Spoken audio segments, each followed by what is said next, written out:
ওই মুসা নবীর হেফাজতে এসেছি, বলুন আলহামদুলিল্লাহ। মুসা নবীর মা উনি ভয়ে থরথর করে কাঁপতে শুরু করে দিলেন, মওলাও আমার যে বেটা ছেলে হয়েছে এটা জানলো কেমন করে এবং নাম বলে কেন ডাকতেছে? ডাক দিয়ে বলল, কিছুক্ষণ আগে ফেরাউনের লোকেরা এসেছিল, তারা আমার বাড়ি খানাকে ইনকোয়ারি করে চলে গিয়েছে, বাড়িটা আমার এমনকি শরীরখানা চেক করে দেখেছে, তারা বুঝতেও পারে নাই। আর তুমি কে? আমার ছেলের নাম পর্যন্ত তুমি বললে মুসা। যিনি দাঁড়িয়ে ডাক দিয়েছিলেন তিনি বলুন, আমি মুসাফির, আমি একজন আল্লাহর ফেরেশতা, হযরতে জিবরিল আলাইহিস সালাম। বলুন সুবহানাল্লাহ। দরজাখানা খুলে দিয়ে বলল, ভাই কি বলতে চাইছো বলো? তোমার বাচ্চা তোমার বাড়িতে নিরাপদ নাই। বলে কি করা লাগবে? বলে ছোট্ট একটা বাক্স বানাও, বাক্সের ভিতরে তোমার বাচ্চা মশাকে ভরে দিও, তুমি ওই নীল দরিয়ার পানিতে নদীতে তুমি ছেড়ে দাও, স্রোতে ভাসতে ভাসতে চলে যাবে। মুসা নবীর মা কাদার বলেন, ও আল্লাহ এত বড় তুমি আমাকে পরীক্ষা নিতেছো। ডাক দিয়ে বলেন, ভাই বাক্স কোথায় পাবো? আমার কাছে তো এমন কোনো তক্তা নাই। ডাক দিয়ে বলো, বাক্স তোমাকে করা লাগবে না, শুধু একবার আমাকে হুকুম করো, আমি কয়েক সেকেন্ডের মধ্যে বাক্স বানিয়ে দেব। জিবরিল আলাইহিস সালামকে বাপজি হুকুম করা হলো। উনি ছোতার মিস্ত্রি সেজে বাপজি সেখানে দাঁড়িয়েছিলেন, কাঠ মিস্ত্রি সেজে বাবা। কয়েক সেকেন্ডের মধ্যে বাপজি জান্নাতে তক্তা দিয়ে বাবা বাক্সখানা বানিয়ে দিলেন। বলুন আলহামদুলিল্লাহ। বাক্সখানা বাপজি তৈরি করা হয়ে গেল। মুসা নবীর মা বলছেন, গো ভাই এ বাচ্চা তো বাক্স তো পানিতে ডুবে যাবে। বলে ডুববে কি ভাসবে তা আমি বলতে পারবো না, কিন্তু হেফাজতের মালিক আমার আল্লাহ আছেন। বলুন আলহামদুলিল্লাহ।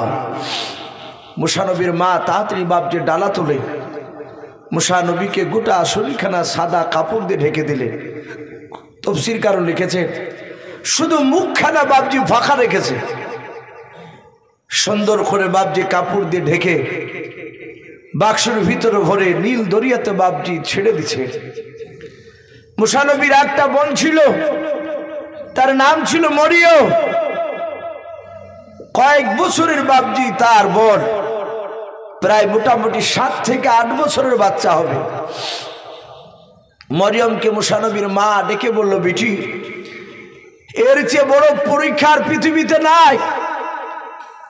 ফেরাউনের লোকের কাছ থেকে বাঁচানোর জন্য এই ভদ্রলোক বলল নীল দরিয়াতে ছেড়ে দাও। ওরে আমার বিটি মরিয়ম, আমি নীল দরিয়াতে বাক্স তোমার ভাইয়ের বাক্স ছেড়ে দিলাম, তুমি নদীর অপর দিয়ে তুমি পানির অপর দিয়ে নদীর কিনারা দিয়ে তুমি এমন ভাবে যাবা আর চোখে চোখে একটু উকি মেরে মেরে দেখবা যেন বুঝতে না পারে যে তুমি বাক্সটা ফলো করতে করতে যাচ্ছ। হে বিটি মরিয়ম, দেখবা বাক্সটা যেতে যেতে পানিতে ডুবে যাচ্ছে না কোথায় যাচ্ছে। বলো মা চিন্তা করো না, আমি এমন ভাবে দূর দিয়ে যাব ফেরাউনের কোন লোক জানতে পারবে না যে বাক্সের ভিতরে আমার ভাই ভরা আছে। মরিয়ম বলে আমি চলতে লাগলাম। ঘন্টা খানিক ধরে আমি হেঁটে হেঁটে মরুভূমির ময়দানে নাই নদীর কিনারা দিয়ে চলছিলাম। বাক্সখানা পানির স্রোতে বাপজি ভেসে যাচ্ছিলাম। আল্লাহর কুদরতে বাপজি বাক্সটা ডুবে নাই। কিতাবে পাওয়া যায় মরিয়ম বলে দেখলাম ওই বাক্সখানা ভাসতে ভাসতে গিয়ে একেবারে হঠাৎ করে দাঁড়িয়ে গেল। এত স্রোত কিন্তু বাক্সটা আর যায় না। দেখলাম ওই নদীর কিনারে একটা বিরাট বড় বাপজি বাড়ি দেখতে পেলাম। তফসিরে লেখা আছে ওই বাণীটা ছিল ফেরাউনের বিলাসিতা করার বাণী। রাজা বাদশাদের বাপজি একটা বাণীতে হয় না, কয়েকটা বাণী থাকে। অনেক রাজাদের বাপজি বাড়ি নদীর ওপরে দেখতে পাওয়া যায়। গরমের সময় বাপজি বাতাস খাওয়ার জন্য বেঈমান ফেরাউনের বাপজি এক না দুই নাই, অনেকগুলো বাপজি ফেরাউনের বাড়ি ছিল। তার মধ্যে নীল দরিয়ার ধারে একটা বাড়ি ছিল। ওই বাড়ির দরজার কাছে নাই বাবা, ওই নদীর কিনারায় যে বাড়িটা রয়েছে সেই বাড়িটার কাছে গিয়ে একেবারে বাক্সটা কানা বাপজি গিয়ে লেগে গেল।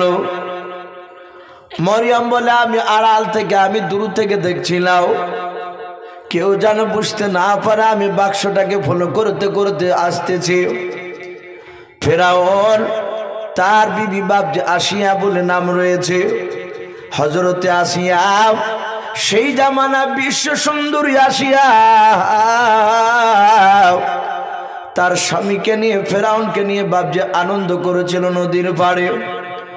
হঠাৎ করে আসিয়া বাক্সর দিকে নজর করলাম। আসিয়া বলেন স্বামী ওই দেখেন এত সুন্দর বাক্সখানা দেখতে পাওয়া যাচ্ছে, একেবারে আমাদের ঘরের কিনারায় লেগে গিয়েছে। ফেরাউন বলল বিবি আসিয়া ও বাক্সর দিকে তাকায়ও না, ও বাক্সতে নোংরা থাকতে পারে। ওরে আসিয়া এর চেয়ে সুন্দর বাক্স তোমাকে আর একটা বানিয়ে দিব আমি। আসিয়া বলেছিল স্বামী গো আমি দুনিয়ার কোনো বাক্স তোমার কাছে চাইনি নতুন করে। ও প্রাণের স্বামী ওই বাক্সখানা দেখো, বাক্সের ভেতরে কি ভরা আছে, বাক্সখানা দেখতে বড্ড ভালো লাগে। ফেরাউন বলল দাঁড়াও, আমি বাক্সটা তুলে দেখছি কি ভরা আছে, বাক্সতে এমন কি জিনিস পাওয়া যায়। ফেরাউন যখন বাক্সটা ধরতে যাচ্ছে আল্লাহর কুদরতে মনে হচ্ছে বাবা পানির তল দিয়ে বাক্সর সাথে মনে হচ্ছে দড়ি ফিট করা আছে। বাক্সটা যাতে ধরতে গেল আর বাক্সটা মাঝ নদীর দিকে আবার পেছন দিকে বাপজি হেঁটে চলে গেল। ফেরাউন বলেছিল বিবি আসিয়া কই বাক্স তো আসলো না, বাক্স গভীর পানির দিকে চলে গেল। আসিয়া বলেন আমি আবার তাকে দেখলাম, আমার স্বামী যখন ওই নদীর কিনারা থেকে যখন চলে আসলো পরে নৌকাটা নাই বাক্সখানা আবার ভাসতে ভাসতে সে ওই জায়গায় লেগে গেল। ফেরাউন ৩-৪ বার ধরতে গেল, ৩-৪ বারে বাপজি পানির তলে চলে গেল, অনেক দূরে ধরতে পারলো না। আসিয়া বলল স্বামী তুমি যাও না, দেখে আমি যাই উঠে গেলাম।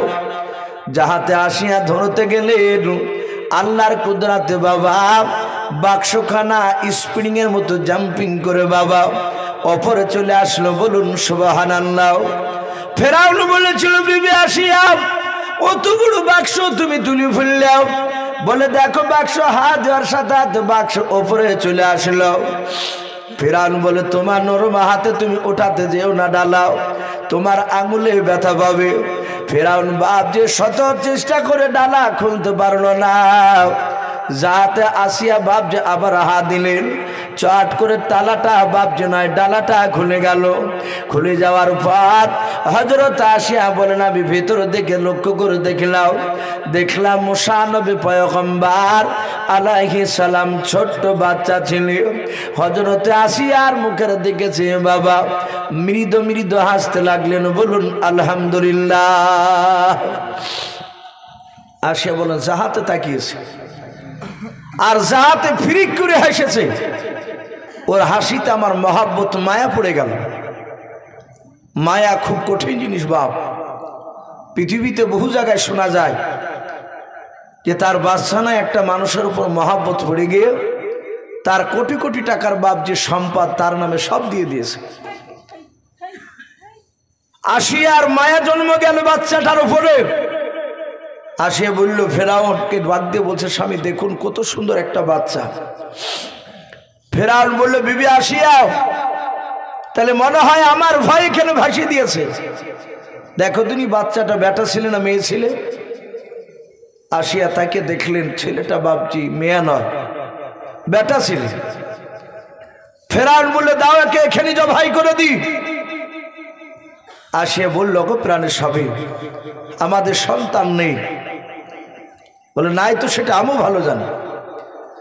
বলে, বাচ্চা ছেলে অবুঝ, কিছু বুঝে না, একে যদি আমাদের দরবারে নিয়ে গিয়ে লালন পালন করে, এই বাচ্চাটা আমাকে মা বলবে, তোমাকে আব্বা বলবে, আমরা মৃত্যুর পর একে বাদশাহ দিয়ে দেওয়া হবে। এ কেমন করে আমাদের দুশ্মন হবে? ফেরাউন বলল, কথা তুমি খারাপ বলোনি, কই দেখি বাচ্চাটা কেমন। যাহাতে বাপজি ফেরাউন বাচ্চা মুসা নবীর দিকে তাকিয়েছে। মুসা আলাইহিস সালাম চোখটা একটু টেরা করে তাকালছে। তফসিরে এসেছে, ফেরাউন বলছে, ওই বাচ্চা বেলাতে আমি যাহাতে তাকালছি আর আমার ভিতরটা চমকে উঠেছে। ও তো জানে না, কিন্তু মুসা, উনি তো নবী। আসিয়া মুসা নবী আলাইহিস সালামকে বাপজি তুলে নিয়ে বললেন, আমি বাচ্চাটা নাম রাখলাম মুসা, কিন্তু নামটা আগে রাখা ছিল। তাহলে মরিয়ম যদি বলে যে ভাইয়ের নাম আমার মুসা, তাহলে তো বুঝতে পারবে যে বাচ্চা নিশ্চয় তোমাদেরই। কিন্তু আল্লাহ রাব্বুল আলামিন আসিয়ার মুখ দিয়ে বাপজি ওই নামটাই বাপজি বাড়ি করে নিয়েছিলেন। সাথে হাতে বাপজি মুসা নবীর নামটা ফেরাউনের খুব পছন্দ হলো। ফেরাউন বলল, বিবি আসিয়া, খুব তো দারুণ নাম বলেছ, এই নাম তো আমার মিশরও কোথাও দিত আমি পাই নাই, বলুন আলহামদুলিল্লাহ। কিন্তু কেতাবে লিখেছে মুসা নবী জন্ম নেওয়ার পরে আর একটা মুসা নবীর নামে নাম ছিল, নাম রেখেছিল। ফেরাউন তার বিবিকে বলল, বাচ্চা উঠিয়ে নাও, তাহলে বাচ্চা মুসা আমাদের আজ থেকে সন্তান। রাজ দরবারে এসে ফেরাউন বলল, আমার ছেলে মুসাকে আমি বেঁচে থাকা অবস্থায় কেউ যদি বলো যে মুসা ফেরাউনের বেটা নয়, এই কথা জবান দিয়ে যে বের করবে তাকে সাথে হাতে তাকে মৃত্যুদণ্ড করা হবে, জবাই করে দেওয়া হবে। লোকের ভয় হয়ে গেল, কারণ ই তো বদমাইশ বাদশাহ, খামখেয়ালি বাদশাহ যাকে বলে। লোকের সবাই ভয়, কেউ আর বলে না, সবাই ফেরাউনের বেটা বলে। আর সে বলল, অনেকক্ষণ ধরে নিয়ে এসেছি, আমার তো স্তনে দুধ নেই, কারণ বাচ্চা তো আমি জন্ম দিইনি, তাহলে বাচ্চা খাবে দুধ কোথা থেকে? ডাক দিয়ে বলল, অনেক দাইমা আছে আমার দেশে, তাদেরকে ডাকছে। ফেরাউন হামানকে বলল, আমার ছেলেকে বাঁচানোর ব্যবস্থা শুরু করে দাও, যেই দাইমা আসবে আমার ছেলে মশাকে যে মানুষ করবে তাকে মোটা টাকা দেওয়া হবে। হামান রাজ দরবারে গিয়ে বাপজি প্রচার শুরু করে দিল। গই গ্রামে বাপজি আপনার ঢোল পিটিয়ে দিল, কে আছো? আমার বাদশাহ ফেরাউনের ছেলেকে কে মানুষ করবে? যার দুধে মুখ লাগে দুধ পান করবে তাকে মোটা অঙ্কের টাকা দেওয়া হবে। এক না দুই না, বাপজি প্রায় 750 মতো বাপজি দাইমা হাজির হলো। এক এক করে বাপজি সবারই বাপজি স্তন মুখ লাগায়, কিন্তু মুসা নবী পয়গম্বর আলাইহিস সালাম কারো স্তন মুখ লেগে বাপজি দুধ টানে নাই, বলুন সুবহানাল্লাহ। মুসা নবী মায়ের দিকে তাকায়, যেই মেয়েটা মুসা নবীকে কোলে নেয়, মুসা নবী তাকিয়ে দেখে ইনি আমার জনম দক্ষিণে মা নয়। এত চেষ্টা করে বাপজি খাওয়াতে পারে না, মুসা নবী শুধু কাঁদে। এইভাবে বাপজি আপনার কয়েক শুধু বাপজি দাই মারাও, সবাই বাপজি আপনার ফেলোয়ার হয়ে গেল, কেউ খাওয়াতে পারলো না। ফেরাউন এতক্ষণ বাবা ওই বাক্স থেকে বাপজি মুসা নবীকে তোলার আগে মুসা নবীকে মারা নিয়ে ব্যস্ত পড়েছিল, কিন্তু এবার মুসা নবীকে বাপজি বাঁচানো নিয়ে বাপজি বাতিবাস্ত হয়ে পড়েছে। ঘাম কপাল দিয়ে বেড়ে গিয়েছে। চিন্তা করে বলেন, আসিয়া আমার ছেলে মুসাকে মনে হয় আর বাঁচাতে পারা যাবে না। ফেরাউন বলে, কেউ কি নয় আমার দেশি বাচ্চাকে দুধ খাওয়ানোর মতো দাইমা। হঠাৎ করে বাপজি মরিয়ম দূর থেকে দেশখানা দেখতেছিলেন। মুসা নবীর বোন এ মরিয়ম বাপ যে আপনার অজানার ভান করে গিয়াও ডাক দিয়ে বলেছিল, ওগো বাদশা নামদার, আমি অনেকক্ষণ দূরে দেখলাম অনেক মেয়েরা তোমার ছেলেকে দুধ খাওয়ানোর জন্য নিয়ে গেল, কারো স্তন মুখ লেগে দুধ পান করে না। যদি কিছু মনে না করো, আমার বাড়ির পাশে এমন একটা দাইমা জানা আছে, আমার সেই দাইমাটা আমার ধারণা তোমার বাচ্চার কাছে নিয়ে আসলে ওই বাচ্চাটাও আমার ওই তাই তোমার মুসা ছেলে ওই দাইমার দুধ না খেয়ে থাকতে পারবে না। বলুন সুবহানাল্লাহ। ফেরাউন ঝাড়িয়ে ধরো, বলে তোর নাম কি? বলে আমার নাম মরিয়ম। বলে আমি কয়েক ঘন্টা ধরে ছটফট করছি, তাড়াতাড়ি ডেকে নিয়ে আয়। হযরত মরিয়ম বাপজি সুজা দৌড়ে বাপজি চলে যাচ্ছে। ওইদিকে মুসা নবী মরিয়মের মা দরজার গুড়িতে দাঁড়িয়ে দাঁড়িয়ে শুধু অপেক্ষা করেছে কখন আমার মরিয়ম বেটে এসে বলবে বেটা কি অবস্থায়। হযরত মরিয়ম দৌড়ে গিয়ে বলেছিল মা। ওইদিকে মুসা নবীর মা চিৎকার করে বলেছিল বেটি মরিয়ম। বলে আমার মুসা বেটা কি হয়েছে, পানিতে নাকি ডুবে গেল। বলে মা আমার ভাই মুসা পানিতে ডুবে নাই। বলে কি হয়েছে? বলে মা গো আমার ভাই মুসা ফেরাউনের কোলে বসে আছে। বলুন আলহামদুলিল্লাহ। হযরত মুসা নবীর মা ভয় বাপ যে আপনার হতভম্ব হয়ে চিৎকার করে বলেছিল ওগো আমার বেটে, বলো যার ভয়ে নীল দরিয়াতে ছেড়ে দিলাও তার কোলে কেন বসে আছে? মুসাকে কি মেরে ফেললো নাকি? বলে মা আমি ঘন্টা চারেক থেকে আমি দাঁড়িয়ে দাঁড়িয়ে দেশখানা দেখছিলাম, ফেরাউন আমার ভাই মুসাকে বেটা বলে মেনে নিয়েছে। একটা লোকও বলে নাই যে এটা মুসা নবী ফেরাউনের বেটা নাই। ও মা কয়েক শুধু আপনার দাইমা এসেছিল, আমার ভাইকে দেখলাম সবারই মুখের দিকে তাকার ট্যা ট্যা করে কান্না আরো বেশি করে, কারো স্তনে মুখ লেগে দুধ পান করে নাই। ওগো মা আমি তোমার কথা বলেছি শুনে নাও, যেন জানতে যেন না পারে যে তুমি তার মা, এমন ভাবে তুমি অভিনয় করবা গো মা যেন জানতে যেন না পারে যে আমার মুসা ভাই তোমার কলিজার টুকরা ছিল।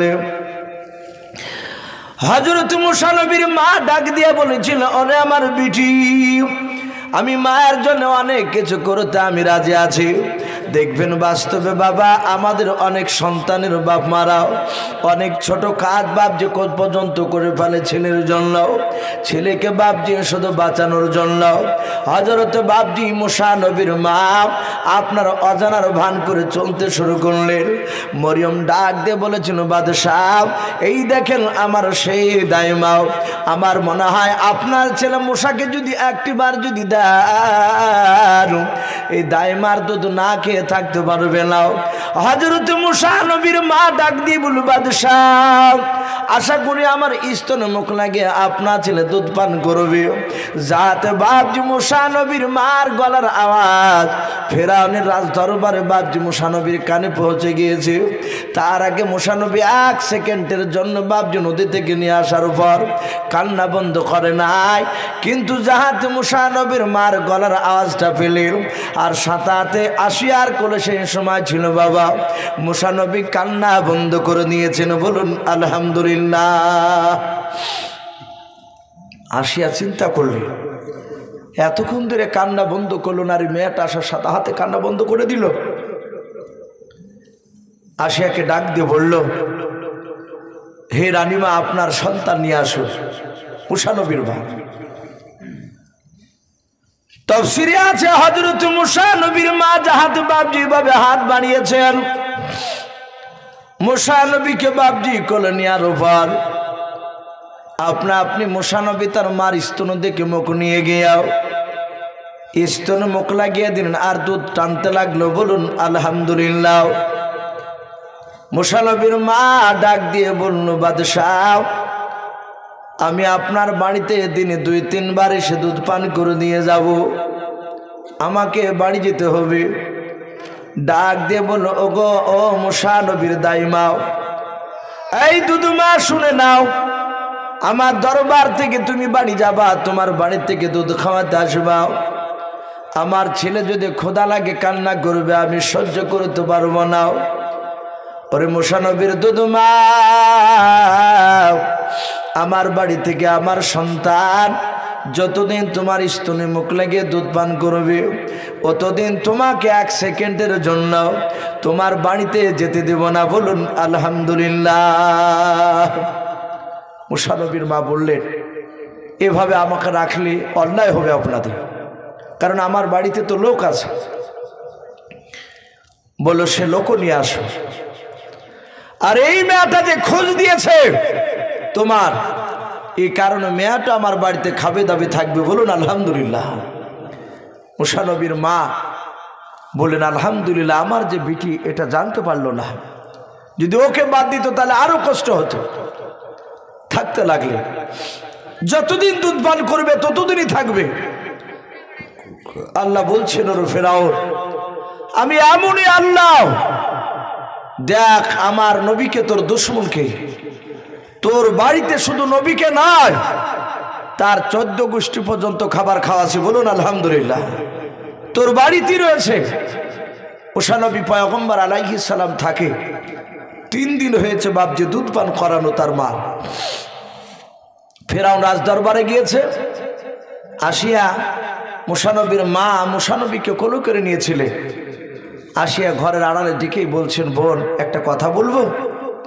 বলো বলো। বলে, সত্যি করে বলো, এই বাচ্চা কি তোমার? মুসা নবীর মা থরথর করে কাঁপছেন। উনি চিন্তা করছেন, যদি বলে আমার, তাহলে তো বাচ্চাকে মেরে দিবে। ও তো জানে না যে আসিয়া এ আলাদা, আমি এটা জানে না। ডাক দিয়ে বললো, না বোন, এই বাচ্চা আমার নয়। হযরতে আসিয়া মুসা নবীর মার হাত দুখানা ধরে বলেছিল, রে বোন, এই বোন আমার এটা সন্দেহ রয়েছে প্রথম দিন থেকে নিয়েও, যখনই তুমি আমার রাজ দরবারে এসে তুমি কথা বললেও আর আমার ছেলে আমার কোল থেকে কান্না বন্ধ করে দিলাও, আমি সেদিন থেকে ধারণা করেছি রে বোন, এ বাচ্চা অন্য কোনো মেয়ের নাই, তোমারই বাচ্চাও। হযরতে আসিয়া বলেছিল, বোন চিন্তা করো না, আমার স্বামী হচ্ছে বেঈমান, আমার কথা মানে নাই। আমি চাই তোমার এই সন্তান যেন বড় হওয়ার পর আমার স্বামীকে যেন ধ্বংস করে দেয়। মুসা নবীর মা দেখলেন, এ তো পুরো কেসটাই উল্টে, এ তো ওর লোক না। বলে, বোন কাউকে বলে নাই, বাচ্চা আবার আমি তোমার স্বামীর ভয়ে নীল দরিয়াতে ছেড়ে দিয়েছি। বলে, চিন্তা করো না, আমি কাউকে বলবো না। মুসা নবী আস্তে আস্তে বাপ যে দুধ পান করা ছেড়ে দিলেন, বড় হলো। মুসা নবীর মারা সব আপন আপন বাড়ি চলে গেলেন। মুসা আলাইহিস সালাম তাফসীরে লিখেছে, হামাগুড়ি দেওয়া বাচ্চা। ওই সময় বেঈমান ফেরাউন হঠাৎ করে সকালবেলায় হামানকে পার্সোনাল ডেকে বলছেন, রে হামান, গোটা মিশর আমার ক্যাপচার হয়ে গেছে, প্রতিটা মিশরের লোকেরা আমাকে দিকে ভয়ে থরথর করে কাঁপে। আমি তো বাদশাহ, আমি প্রধানমন্ত্রী, আর তুমি হচ্ছে মুখ্যমন্ত্রী। হামান বলল, তা ঠিক, তোমার চেয়ে আমার ক্ষমতা বেশি। ফেরাউন বলছে, হে হামান, আমার মনের বড় তামান্নাও আমি এই মিশর নাই, গোটা পৃথিবীর মধ্যে আমি একজন খোদা দাবি করব, আমি আল্লাহ হব, আমি রব হব। বলো এটা করলে কেমন হয়? হামান বলল, বাদশাহ, এ তো আমি বললে শুধু একা হবে না, গোটা এলাকার লোককে মানা লাগবে। তাহলে আপনি রাজ দরবারে গিয়ে কথাটা তুলে ধরুন, লোকেরা কি বলে তাহলে বুঝতে পারবে যে আপনাকে চাইছে কি চাইছে না। খোদা বলে ফেরাউন বলে, আগামীকালকে সভা ডাকুন। সভা ডাকলো হামান। ফেরাউন প্রধান বক্তা, হাজার হাজার লক্ষ লক্ষ লোকের সামনে ফেরাউন বলে আমি তোমাদের কাছে আল্লাহ দাবি, আল্লাহ ডাকতে শুনতে চাই, আমাকে আল্লাহ বলে ডাকবে কিনা বলো। ফেরাউনের দরবারে বাপজি তার শ্রোতাদের মধ্যে থেকে, প্রজার মধ্যে থেকে দুটো প্রজা উঠে বলল, হে বাদশাহ নামদার, আপনাকে আমরা খোদা বলে মানতে রাজি আছি, কিন্তু একটা শর্তের ওপরে। বলে শর্তটা কি? বলে ওই দেখেন একটা নদী দেখতে পাওয়া যাচ্ছে। বলে হ্যাঁ, ওই নদীতে পানি রয়েছে, নীল দরিয়া না, আর একটা নদী। ওই নদীর পানি আমি আপনাদের সামনে নয়, আপনাকে নিয়ে যাব সেখানে, হাজার হাজার লোকের সামনে আপনাকে বলবো এই নদীর পানিটা শুকিয়ে দাও। আপনি যদি হুকুম দিয়ে পানিটা শুকিয়ে দিতে পারে, আবার বলবো এই বাদশাহ, ফেরাউন সাহেব আপনি আবার নদীতে পানি নিয়ে এসে দেন, আপনি আবার হুকুম করবেন পানি হয়ে যাও কি পানি চলে আয়। যদি আবার নদী যদি ভরপুর হয়ে যায়, তাহলে জানবো আপনি আমাদের খোদা, আপনি আমাদের রব, আপনাকে আল্লাহ বলে মানব। ফেরাউন দেখলে তো ভারী বিপদে পড়ে গেলেন, এ তো সম্ভব নয়। ফেরাউন বলল, বন্ধুরা আমাকে আগামী কাল সময় দাও, আমাকে একটা দিন সময় দাও, আগামী কাল এসে তোমাদের কাছে কথাটা বলবো যে আমি পারবো কি পারবো না। সবাই চলে গেল,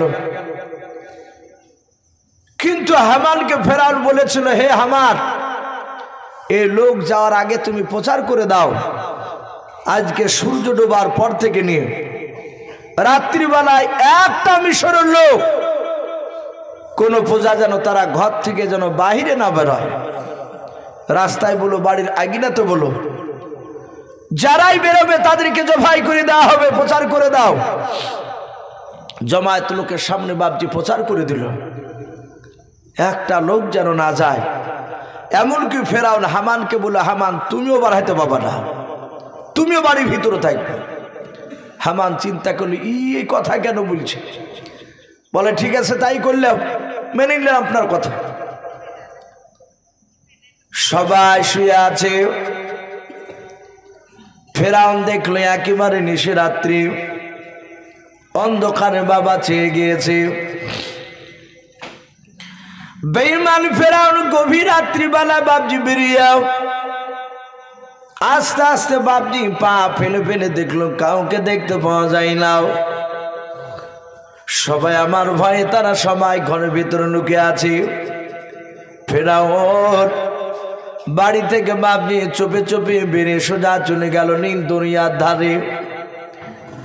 ওই নীল দরিয়ার ধারে চলে যাওয়ার পর দেখলো বাপজি একটা গুহা রয়েছে, ছোট্ট একটা গুহা। ওই গুহার ভিতরে ফেরাউন বাপজি সেজদায় পড়ে বাবা আল্লাহ দরবারে কান্না শুরু করে দিল। বলুন সুবহানাল্লাহ। অনেক লোক বলে ফেরাউন আল্লাহকে মানত না, আল্লাহ আছে এটা বিশ্বাস করতো না। বলে না না, এটা বলো কথা। ফেরাউন জানে যে এক আল্লাহ আছে আমার মাথার উপরে, কিন্তু এই ফেরাউন বাপজি সেজদায় পড়ে কেঁদে কেঁদে বলেছিল, ওগো আল্লাহ, আমার মনের তামান্না, আমার বড় মনের বাসনা, আমি গোটা পৃথিবীর মধ্যে আল্লাহ দাবি করব, গোটা মিশরের লোকেরা আমাকে যেন মেনে নেয়। যাতে বাপ যে এই কথা বলে বলে কাঁদতে শুরু করে দিয়েছে। আবার ফেরাউন ডাক দিয়ে বলেছিল, আল্লাহ আমি জানি তুমি আলা কুল্লি শাইইন কাদির, তুমি সর্বশক্তিমান। ও আল্লাহ, তোমার ইশারা ছাড়া গাছের পাতা পর্যন্ত লড়ে না। ওগো মাওলা, আমার ইন্তেকাল করার পর তুমি যা আযাব দিবা আমি তাই মাথা পেতে মেনে নেব। ওগো আল্লাহ, তুমি আমার মনের বাসনাটা পূর্ণ করে দাও। আমি তোমার কাছে মাওলা ফরিয়াদ করি, ওই নদীর পানিটা তুমি আমার তাবে করে দাও। ফেরাউন এ বলে বাপজি ডোকরে ডোকরে কাঁদছিল। হঠাৎ করে একটা বাপজি আপনার মানুষের মতো হয়ে এসে লোকটা বাপজি তার পিঠে বাপজি হাত দিয়ে বলেন, ওগো বাদশাহ তাড়াতাড়ি সেজদা থেকে তুমি মাথা তোলো। ফেরাউন চমকে উঠে বলছে, ইয়া বাকে? মাথাকে তুলে বলে, এই বেয়াদব, এই আমি বলি না যে রাস্তার বাড়ির বাইরে যাকে পাওয়া যাবে তাকে জবাই করে দিব? এই তুই কেন এসেছিস সেখানে? তোকে এক্ষুনি জবাই করে দিব আমি লোক ডেকে নিয়ে এসে। ফেরাউনকে বললো, হে বাদশাহ আমি আপনার এলাকার নয়। বলো কোথাকার? বলে আমি মুসাফির,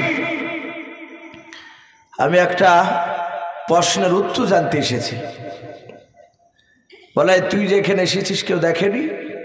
আর লোকে জানতে পারলে আমি যে সেজদা করছি আল্লাহকে ডাকছে, জানলে তো আমাকে আল্লাহ বলে কেউ মানবে না। বল কাউকে বলবি কি? বলে আমি কাউকে বলবো না, তুমি আর আমি আর আল্লাহ ছাড়া কেউ জানবে না, আর জানেও না এখানে তোমার কাছে এসেছি তা দুনিয়ার মানুষ। বলে তাই? বলে হ্যাঁ। বলে খুব বিপদে পড়ে আছে আমি, তাড়াতাড়ি বল কি বলবে। ও জানে না যে ইনি জিবরিল ফেরেশতা। ডাক দিয়ে বলল, ভাই আপনার বাড়িতে একটা মানুষ থাকে, আপনি খেতে দেন, পড়তে দেন, সব কিছু আপনি দেন, আপনার বাড়িতে সে থাকে। আবার যাহাতে আপনি একটা হুকুম করলেন যে অমুক কাজটা করো গা, সে অস্বীকার করলো, কাজ করলো না, তখন তুমি কি মনে করবা? ওকে কি করবা বলো, তোমার বিচার কি? ফেরাউন অমনি এদিক ওদিক তাকে নদীর দিকে তাকে বলল, এ সামান্য প্রশ্ন আমার কাছে জানতে এসেছো? বলে আমার বাড়িতে খাবে, আমার বাড়িতে পড়বে, আমার বাড়িতেই থাকবে, আর আমার কথা শুনবে না, আমার হুকুম। আমার মন বলে তাকে নিয়ে এসে নীল দরিয়াতে ডুবে ডুবে মারি তাকে। সাদা হাতে পকেট থেকে বাপজি খাতার কলম জিবরিল বের করে বলেন, ভাই একটু তাড়াতাড়ি এই খাতাটাতে সিগনেচার সই করে দাও, সহি করে দাও। ফেরাউন সাদা হাতে কলম দিয়ে সহি করে দিল। ফেরাউন একবারই অশিক্ষিত ছিল না। জিবরিল আলাইহিস সালাম বললেন, ভাই আমি চললাম। ফেরাউন বলল, ভাই অনুরোধ করছি কাউকে যেন বলবি না, আমি যে রাতে এসে কাঁদছি কেউ যেন জানতে না পারে, এমনকি হামান আমার মন্ত্রী সেও জানে না জানে। আমি সব পূজাকে লুকিয়ে আমি এখানে এসেছি। বলে কাউকে বলবো না।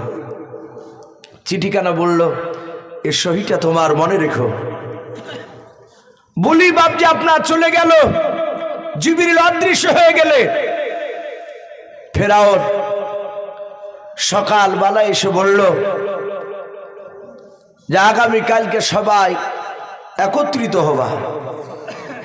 আমার সাহস রয়েছে, আমি নীল দরিয়ার নয় ওই নদীর পানিকে আমি শুকিয়ে আবার আনি দিতে পারবো। লোকেরা ফেরাউনের এই সাহস দেখে আর কেউ কিন্তু বাপজি হুকুম করলো না। তারা ভেবেছে যে হুকুম করতে গেলে ফেরাউন হয়তো জবাই করে দিবে। কেউ হুকুম করলো না বলে আমরা মেনে নিয়েছি। আপনি রাজ দরবারে আপনি লক্ষ লক্ষ মানুষের সামনে যখন খোদা দাবি করবেন আমরা সবাই মেনে নেব। তার প্রজারা বলল, তার প্রজাদেরকে বাপজি জড়ো হতে বলেছে। এদিকে বাপজি ফেরাউনের বড় আশা, আমি তো যাই রাজ দরবারে, প্রায় মাঝে মাঝে আমার প্রজারা বলে যে আপনার ছেলেকে নিয়ে আসে, আমরা দেখব। আমি আজ নিয়ে যাব, আমি আল্লাহ দাবি করব, আমার ছেলে আমার পাশে বসে থাকবে, খুব আনন্দ লাগবে। ফেরাউন আসিয়াকে বলল, বিবি তুমি সুন্দর করে আমার ছেলেকে সাজিয়ে দাও। ভালো করে পোশাক পরে দেওয়া হলো। তারপরে বাপজি সেখানে নিয়ে গিয়ে মুসানবী পয়গম্বরকে ফেরাউনে ডান পাশে বাপজি বসে রেখেছে। কেতাবে লিখেছে ফেরাউনের মুখে বাপজি নাভি পর্যন্ত বড় বড় দাড়ি ছিল। আজ আমরা তো মুসলমান হয়ে অনেকে বাপজি দাড়ি রাখি না, কেটে দিই। মনে রাখবেন বাপজি, যারা দাড়ি নিয়ে কবরে যাবে, দাড়ি সুন্নাত তরিকায় যতটা দাড়ি রাখতে বলেছে, এখন দাড়ি ৩-৪ রকমের হয়ে গেছে বাপ। একটা দাড়ি হয়েছে রেখেছে মানুষ, নামাজ পড়ে না, অথচ বড় দাড়ি। আর একটা দাড়ি আছে বাপজি ছোট ছোট, 1/2 ইঞ্চি 1.5 ইঞ্চি, ওরাও অনেকে নামাজ পড়ে না, আবার অনেকে পড়ে। কিন্তু দাড়ি বাপজি ওই ছোট ছোট রাখা সে চাইছে ফেলা শতগুণে ভালো, মানে চাইছে ফেলেও যায় পাপ, ও 1.5 ইঞ্চি রাখেও সেই পাপ। দাড়ি এক মুষ্টির বাপজি নিচে রাখা যাবে না। হ্যাঁ, যদি আপনার দাড়ি না বেরোয় সেটা ভিন্ন কথা, কিন্তু দাড়ি বাপজি আপনার রাখতে হবে, দাড়ি ছাটা যাবে না, ওই 1.5 ইঞ্চি 1/2 ইঞ্চি করে। হ্যাঁ, খুব যদি বড় হয়ে যায় তখন আপনার সে মশলা আবার মুফতি সাহেবের সাথে আলোচনা করলে আগা এটা টুক ছাটার অনুমতি পাইলেও কিন্তু না কাটাতে উত্তম বলা হয়েছে। বাপজি আমার সোনা লালেরা, নবী বলেছেন যারা দাড়িবিহীন কবরে যাবে, যারা দাড়ি রাখবে না কবরে যাবে, কিয়ামতের ময়দানে তাদেরকে কবর থেকে বলা হয়েছে উঠবে যেদিন, তাদের মুখে 350 হাত লম্বা দাড়ি থাকবে, এত বড় বড় দাড়ি।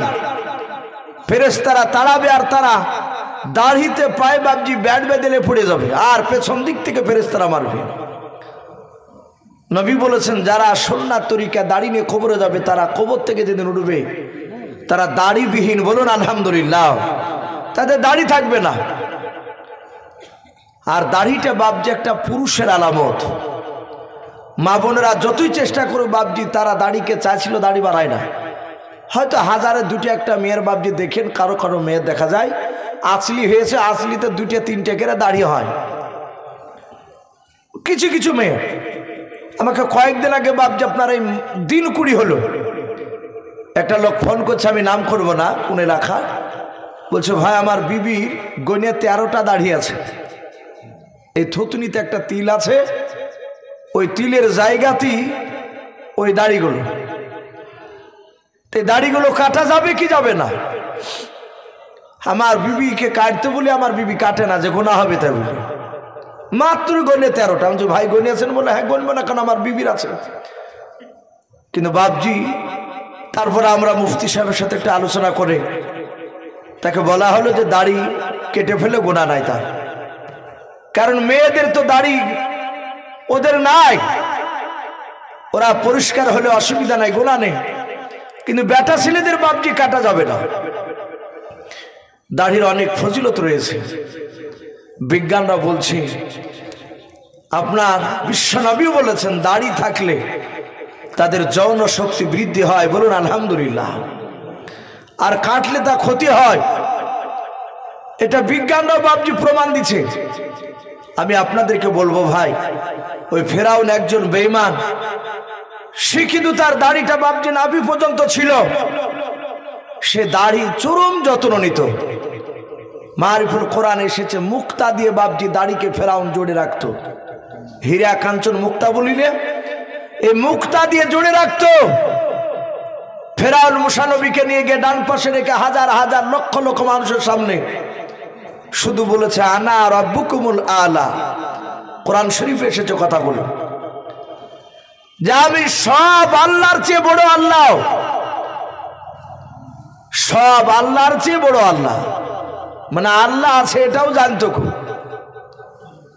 আর পাশি বাপজি মুসা নবী, এ তো মৌলানা নাই যে ইমামতি ছুটে যাবে বলে যদি কমিটি বলে যে 4 এটা 3, আমরা অনেকে বাপজি হু দিয়ে দিই ভাই, এটা বাস্তব বলছে, অনেকে আছে। কিন্তু নবীরা কাউকে ভয় পায় না। নবী মুসা দেখলেন এত বড় বেঈমান, তুই ক্ষুধা দাবি করছিস বলি বাপজি মুসা নবী পাশে বসা ছিল, খ্যাচ করে একদম দাড়িকে ধরে বাম হাত দিয়ে ঠাস করে বাপজি একটা চড় মেরেছে। আরে এমন চড় মেরেছে মুসা নবী, মুফাসসিরিন কেরাম লিখেছেন ফেরাউন ওখানে পপা করে ঘুরতে লেগেছে। কিছু মুরগি দেখেন বাপজি শীতের সময় চুন হাগা হয়, পাতলা পায়খানা, অনেক মুরগি মরেও যায়, আবার মরতে মরতে এক একটা মুরগি বাপজি বা বেঁচে যায় দেখেন পপা করে ঘুরে, ঠোর হারা মুরগি তাই বলে ওই মুরগিটাকে, ও মেলা দিন থাকে, ও আবার ওকে যদি কুকুর শিয়ালে যদি না নিয়ে পালিয়ে যায়। তো ফেরাউন পপা করে ঘুরে বলল সর্বনাশ, এই জল্লাদ এ তাড়াতাড়ি আমার মূসাকে জবাই কর। জল্লাদে বাপজি তলোয়ার আনতে চলে গেছে। হামান বলছেন, হে বাদশাহ, এ পাগলামো করছেন কেন? বলো পাগলা মানে? বলে তোমারই তো ছেলে, একটু চর মারিয়া স্যার তুমি একটু জবাই করে ফেলবা, এ তুমি বাদশাহ?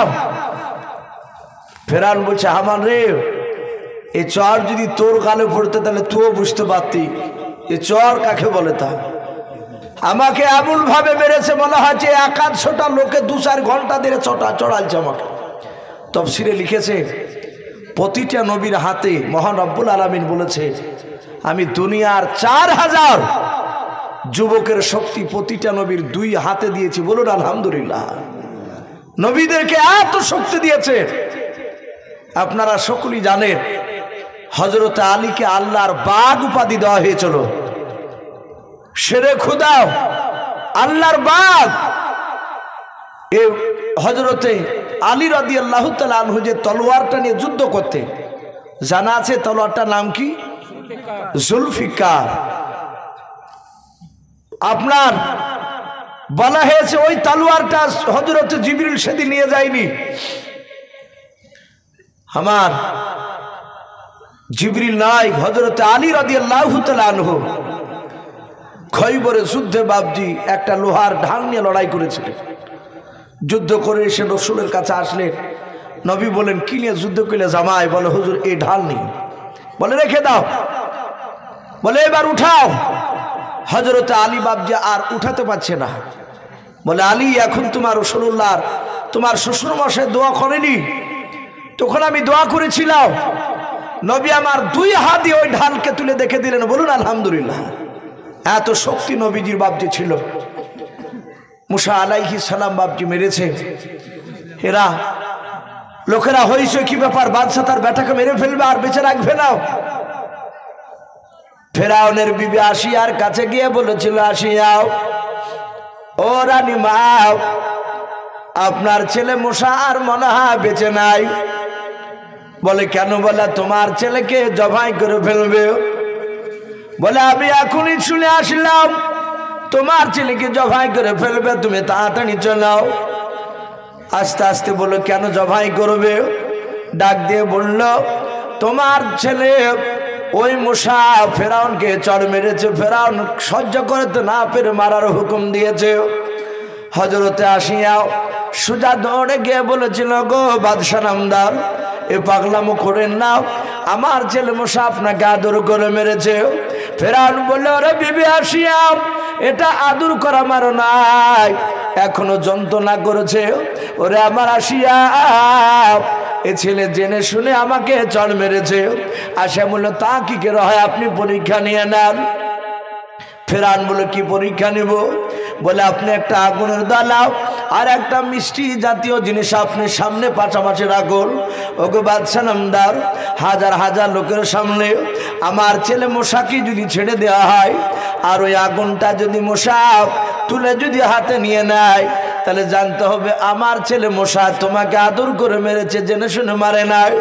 ওগো আমার স্বামী শুনে নাও, যদি মশা আমাদের বাচ্চা আগুনটা তুলে নিয়ে যদি মিঠাই জাতীয় জিনিসটা যদি তুলে যদি মুখে দিয়ে দেয়, তাহলে জানবো আমার মশা জেনে শুনে তোমাকে চড় মেরেছে। ফেরাউন বলল, কথা ঠিকই বলেছে। বাপজি আমার সোনা লালেরা, জাহাতি কথা বলল, 1000 লোকেরা বিরাট পরীক্ষা দেখবে। মুসা নবী পয়গম্বরকে সামনে রেখে দিয়ে বাপজি তার সামনে 2টো আগুন নয়, একটা আগুনের দলা আর একটা মিষ্টি জাতীয় জিনিস দলা সামনে পাশাপাশি রেখে দিল। মুসা নবীকে ছেড়ে দিল। মুসা নবী চলে যাচ্ছে। মুসা নবী তো জানে যে কোনটা আগুন আর কোনটা মিষ্টি জিনিস। তাও মুসা আলাইহিস সালাম আগুনটা বাদ দিয়ে মিষ্টির দিকে হাত নিয়ে যাচ্ছে। ফেরাউন বলছে, এ বিবি আসিয়া, এ বিবি আসিয়া, দেখ দেখ।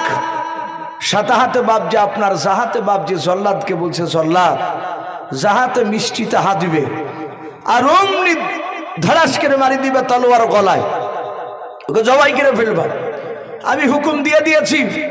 জল্লাদরা মুসা নবীর একেবারে ঠিক ওই মিষ্টি জাতীয়র কাছে এইভাবে তলোয়ার খাড়া করে নিয়ে বাপজি রেডি হয়েই দাঁড়িয়ে আছে, তুললি মেরে দেবে। সম্মানিত ভাইরা আমার, বাবাজি বোনেরা, মহান রব্বুল আলামিনের ফেরেশতা জিবরিল আলাইহিস সালামকে আল্লাহ ডেকে বলে, জিবরিল যাও, আমার নবী মুসাকে আমি বিখ্যাত নবী পর্যন্ত করব। বলুন আলহামদুলিল্লাহ।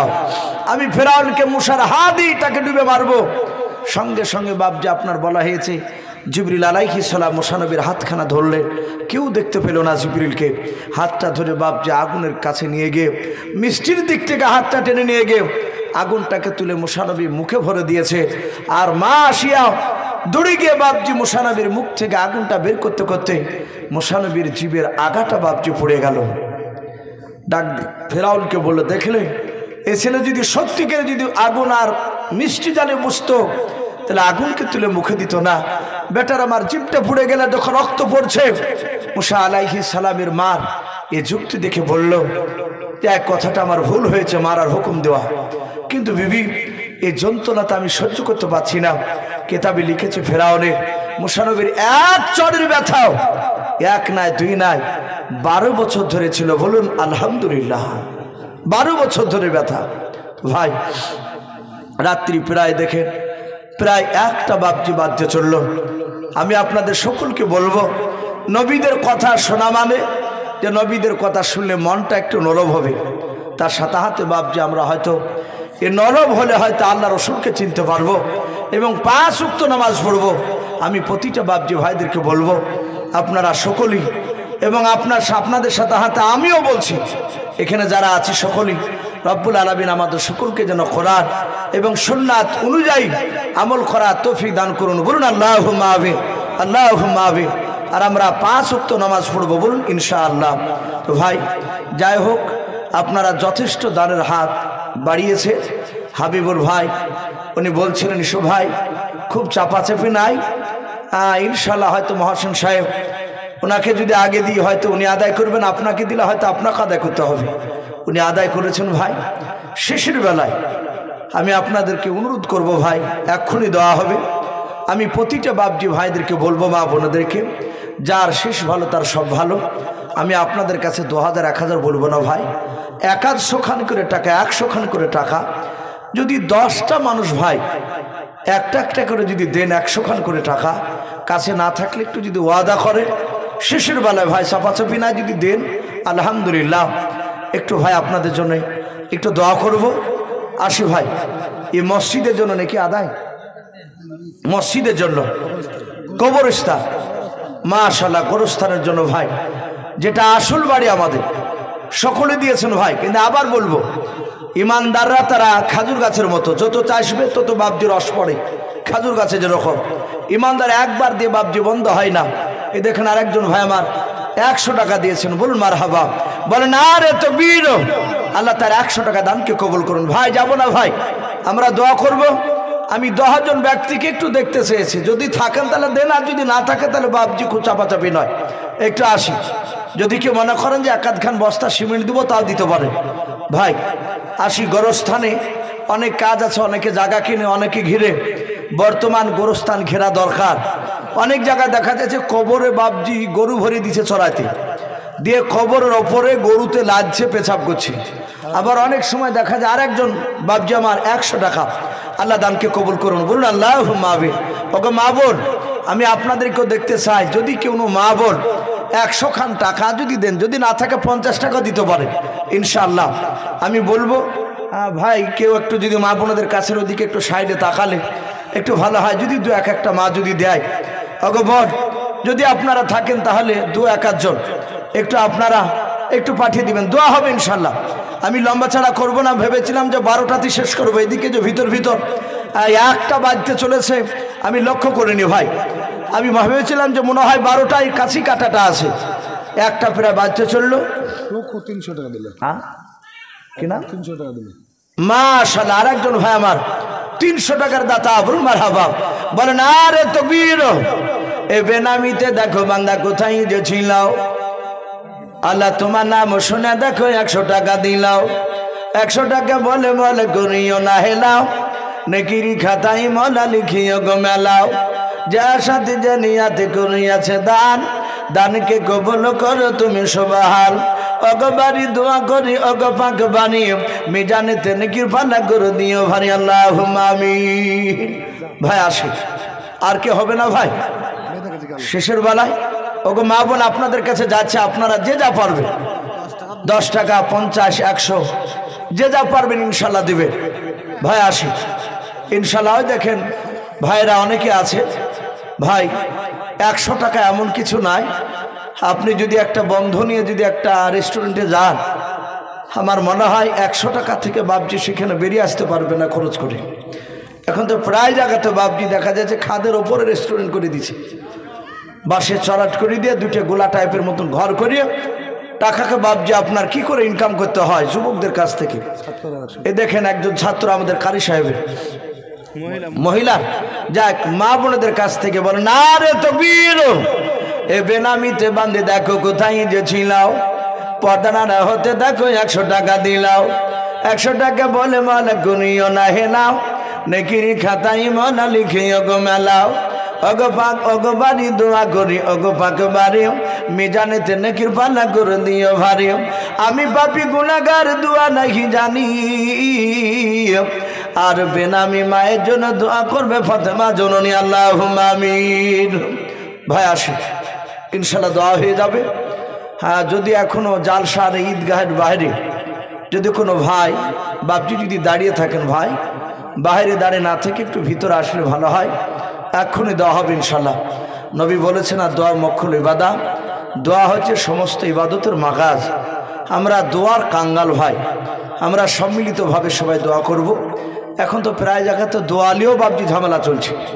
আমাদের ঘরের অনেক সন্তানরা তারা বাবজি কোরআন পড়া জানে না, কলেমাটা সঠিক করে বলতে জানে না, অথচ ইমামকে বলছে যে হুজুর এই মৌলভী সাহেব কিছুই জানে না। বলে কেন? বলে বেদাত কাজ করছে, ই জানে না, দোয়া কোরআন হাদিসে কোথাও নাই, আর এই দোয়া করে চলে যাচ্ছে। অথচ যে বলছে সে কোরআন পড়তেই জানে না। ভাই আমি এতটুকু শুধু চিন্তা করি, এই স্কুলের বাবজি জেনারেল লাইনের বই ক্লাস 8-এ যদি পড়ে, যে কোনো ক্লাসে পড়ুক না কেন, ওর ওই ক্লাসের কয়েকটা বই বাবজি বুঝতে গেলে কয়েকটা মাস্টার লাগে, লাগে না? ওই বইগুলোকে বাবজি বোঝার জন্য। আর এই জীবনে মাদ্রাসায় পা দিল না, এই 2-4 পাতা বাংলা হাদিস পড়িয়ে এসে বলছে যে আমি কোরআন হাদিসের পণ্ডিত হয়ে গেছি। অত সহজ নয় ভাই, কোরআন খুব কঠিন। বাংলা পড়ি যদি বাবজি আলেম হওয়া যেত, তাহলে এই 12, 13, 14, 15 বছর ধরে বাবজি ওই মাদ্রাসাতে বাবজি আর পড়ে থাকতে হতো না। তো ভাই কোরআন হাদিস খুব কঠিন। বড় বড় ইমাম, ইমাম আযম আবু হানিফা রহমাতুল্লাহ আলাইহি, ইমাম শাফি রহমাতুল্লাহ আলাইহি, ইমাম আহমদ বিন হাম্বল রহমাতুল্লাহ আলাইহি, ইমাম মালিক রহমাতুল্লাহ আলাইহি, এই দেখেছি কোরআন তাদের জীবনী পড়তে গিয়ে দেখেছি তারা হাদিসকে নিয়ে বাবজি গবেষণা করেছে, তারা এত বড় পণ্ডিত, অথচ বাবজি তারা বলেছেন আমি এটা বুঝেছি, এটা হয়তো ভুল হতে পারে আমার। এত বাবজি কোরআনের আয়াত হাদিসের ইবারতে এত কঠিন। এই জন্য বলবো ভাই, আমরা কোনো মাওলানাকে অপমান করব না, ইমামদেরকে। আমরা যদি দোয়া না করি চুপচাপ বসে থাকবে, আর যে দোয়া করছে তাকে বাধা দিবেন না। আর যারা দোয়া করছেন তাদেরকে বলবো ভাই, যে দোয়া করছে না তাকে আপনি গদ্দনি দিয়ে মসজিদ থেকে বাড়ি করে দিতে পারবেন না ভাই। তো যাই হোক ইনশাল্লাহ মা বোনদের কাছ থেকে কিছু আসলো 1020 টাকা হলো। সুবহানাল্লাহ বলুন আরে তাকবীর। মা বোনদের কাছ থেকে 1020 টাকা, বলুন মারহাবা। আমি 1000 দেখতে চেয়েছিলাম, আলহামদুলিল্লাহ মা বোনদের কাছ থেকে সবারই কাছ থেকে 1020 টাকা এসেছে শেষের বেলায়। বাবজি আপনারা বেশ কিছু আপনারাও দিয়েছেন, আল্লাহ সকলের দানকে আল্লাহ কবুল করুন, বলুন আল্লাহুম্মা আমিন, আল্লাহুম্মা আমিন। ভাই দোয়া হবে, আমরা সকলে একবার দুরূদ ইব্রাহিম পড়ি না, আল্লাহুম্মা সাল্লি আলা মুহাম্মাদি ওয়া আলা আলি মুহাম্মাদ কামা সাল্লাইতা আলা ইব্রাহিম ওয়া আলা আলি ইব্রাহিমা ইন্নাকা হামিদুম মাজিদ। আল্লাহুম্মা বারিক আলা মুহাম্মাদি ওয়া আলা আলি মুহাম্মাদ কামা বারাকতা আলা ইব্রাহিম ওয়া আলা আলি ইব্রাহিমা ইন্নাকা হামিদুম মাজিদ সাল্লাল্লাহু তাআলা আলাইহি ওয়াসাল্লাম। ভাই আমরা শেষের বেলা একবার তওবা করে নিই, আস্তাগফিরুল্লাহ রাব্বি মিন কুল্লি যামবি ওয়া আতুবু ইলাইহি লা হাওলা ওয়ালা কুওয়াতা ইল্লা বিল্লাহিল আলিয়্যিল আযীম। ভাই এক্ষুনি দোয়া হবে, আমরা হাত তুলে আমিন আমিন করব। তার সাথে হাতে বাপজি আপনার যে মনের যে কি চাহিদা ওগুলো তো আমরা বলতে পারবো না একমাত্র আল্লাহ ছাড়া। আপনি আমিন আমিন করবেন, তার সাথে হাতে মনে মনে আপনারা আল্লাহর কাছে চাইবেন যে আমি দোয়া করবো আর আপনারা যে চাইতে পারবেন না এটা কোনো কথা নয়। আপনারা দোয়া করতে পারেন, আপনারাও চাইবেন, মনের কথা খুলে বলবেন যে আল্লাহ আমার এটা দরকার মনে মনে, আল্লাহ কবুল করবেন। হুজুর দোয়া করেন, হাত তুলে আল্লাহুম্মা আমিন। আলহামদুলিল্লাহি রাব্বিল আলামিন ওয়াল আকিবাতু লিল মুত্তাকিন ওয়াসসালাতু ওয়াসসালামু আলা রাসূলিল আমিন ওয়াসসালাতু ওয়াসসালামু আলা রাসূলিল আমিন। রব্বানা যালামনা আনফুসানা ওয়া ইল্লাম তাগফির লানা ওয়া তারহামনা লানাকুনান্না মিনাল খাসিরিন। আয় আল্লাহ, রাত্রি প্রায় 1টা পার হতে চলল রে মাওলা। আয় আল্লাহ, তোমার বান্দা বান্দীদেরকে নিয়ে মাওলা গভীর রাত্রিতে হাত উঠিয়েছি। আয় আল্লাহ, তুমি আমাদের সকলের হাতগুলো ইমানদার হিসেবে তুমি কবুল করে নাও। আগে রব্বুল আলামিন, আমরা সকলেই গুনাহগার, খাকসার নাদান তোমার বান্দাও। দিনের আলো রাত্রির অন্ধকারে মালা সগীরা কাবিরা জানা জানাও, ছোট বড় যায়নি বাতিনি যাবতীয় গুনাহ করে ফেলেছি। আয় আল্লাহ,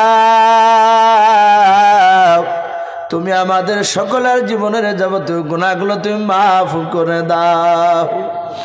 আয় আল্লাহ, আজকের জালসার সভাপতিগণকে তুমি কবুল করে নাও, বক্তার শ্রোতা সকলকে তুমি কবুল করে নাও। আয় আল্লাহ, আজকে পবিত্র জালসার মাহফিল তুমি কবুল করে নাও। মওলা রে, এই জালসা আল্লাহ জালসা করতে গিয়ে আল্লাহ অনেক যুবক ছেলেরা কমিটি ভাইয়েরাও আয় আল্লাহ তারা হাড় ভাঙা পরিশ্রম করেছে মওলা, কেউ টাকা দিয়ে কেউ শ্রম দিয়েও। আয় আল্লাহ, তুমি তাদের মেহনতকে তুমি কবুল করে নাও। আয় আল্লাহ, জালসায় যারা টাকা দিয়ে সহযোগিতা করেছে মওলাও, যারা টাকা দিতে পারে না তাদের সকলকেও তুমি কবুল করে নাও রব্বুল আলামিন। আয় আল্লাহ, তোমার বান্দা বান্দিরা গোরস্থানের জন্য কেউ 200, 150, 10 টাকা, 20 টাকা, আয় আল্লাহ কেউ 300 টাকা এইভাবে দান করেছিল মওলা। আয় আল্লাহ, আমার পূর্বেও কে 2000, 1500 এইভাবে দান করেছে মওলা। সিমেন্টের বস্তা দান করেছে মওলা। তুমি সকল দানকারী দানকে তুমি কবুল করে নাও। আয় আল্লাহ, তুমি খাস করে মওলা কারীম এই গ্রামের পবিত্র জালসার মাহফিল তুমি কবুল করে নাও মওলা রে। আয় আল্লাহ রব্বুল আলামিন, দেখো তোমার বান্দা বান্দিরা আমিন আমিন করেছে রে মওলা। কার আব্বা নাই মা নাই মওলা, যাদের আব্বা নাই মা নাই তুমি তাদের আব্বা মার কবরে আযাবগুলো তুমি মাফ করে দাও। আল্লাহ, আমাদের কার দাদা দাদি নানা নানি চাচা চাচি আল্লাহ আমাদের অনেকের আত্মীয় স্বজন চলে গিয়েছে মওলা, তুমি আমাদের সকলের আত্মীয় স্বজন কবরে আযাবগুলো তুমি মাফ করে দাও।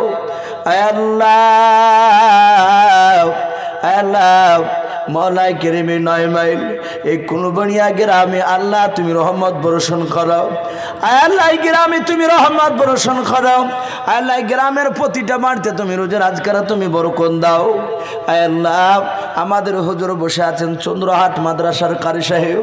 আয় আল্লাহ, আল্লাহ কারি সাহেবকে তুমি যোগ্য ইমাম হিসাবে কবুল তুমি করে নাও, মাদ্রাসার যোগ্য শিক্ষক হিসাবে তুমি কবুল করে নাও। আয় আল্লাহ, এখানে হাবিবুর মাওলানা আছে, আরো কয়েকজন মাওলানা রয়েছে মওলা, এখানে তলবুল ইলম শুদ্ধ রয়েছে মওলা, তুমি তাদের সকলকে তুমি দিনের দায়ী হিসাবে তুমি কবুল করে নাও। আয় আল্লাহ, খাস করে মওলাই কেরাম এই গ্রামে তুমি রহমত বর্ষণ করো, রোজের আজকের তুমি বরকত দাও। এই গ্রাম থেকে যত মাইয়াত কবরবাসী হয়েছে মওলা, সকল কবরবাসীর কবরে আযাবগুলো তুমি মাফ করে দাও। আয় আল্লাহ, সারা বিশ্বের মুসলমানকে তুমি হেফাজত করো, সারা বিশ্বের মাদ্রাসা মসজিদকে তুমি হেফাজত করো। আয় আল্লাহ, সারা বিশ্বের মুসলমান যত কবরে চলে গিয়েছে সকল মুসলমান মাইয়াতের কবরে আযাবগুলো তুমি মাফ করে দাও। আয় আল্লাহ, আমাদের মন চাক আর না চাক তুমি আমাদের দ্বারাই 5 ওয়াক্ত নামাজ তুমি আদায় করিয়ে নাও। আয় আল্লাহ, তোমার কাছে আখিরি দোয়া করি মাওলা, তুমি আমাদেরকে কুকুর বিড়ালের মতো তুমি মওত দিও না। আয় আল্লাহ, তুমি ইজ্জতের সহিত তুমি আমাদের মওত দিও। আয় আল্লাহ, মওতের সময় কলমা লা ইলাহা ইল্লাল্লাহু মুহাম্মাদুর রাসূলুল্লাহ সাল্লাল্লাহু পড়তে পড়তে যেন দুনিয়া থেকে বিদায় নিতে পারে সেই তুমি তৌফিক করে দিও। আয় আল্লাহ, এই দোয়াটুকু নবীর ওসিলা করে বলি কবুল করে নাও। যত নবীর রাসূল ওলিয়া আউলিয়া গোস কত ফকির দরবেশ তবে ভাই মুহাক্কিকিনে কেরাম মুজাদ্দিদিনে কেরাম মুফাসিরিনে কেরাম হুফাইজিনে কেরাম কুরআনে কেরাম শাইখিনে কেরাম আলা মুহাদ্দিসিনে কেরাম সকলে আরো শুনতে পৌঁছিয়ে দাও। সুবহান রাব্বিকা রাব্বিল ইজ্জাতি আম্মা ইয়াসিফুন ওয়া সালামুন আলাল মুরসালিন ওয়ালহামদুলিল্লাহি রাব্বিল আলামিন। আসসালামু আলাইকুম।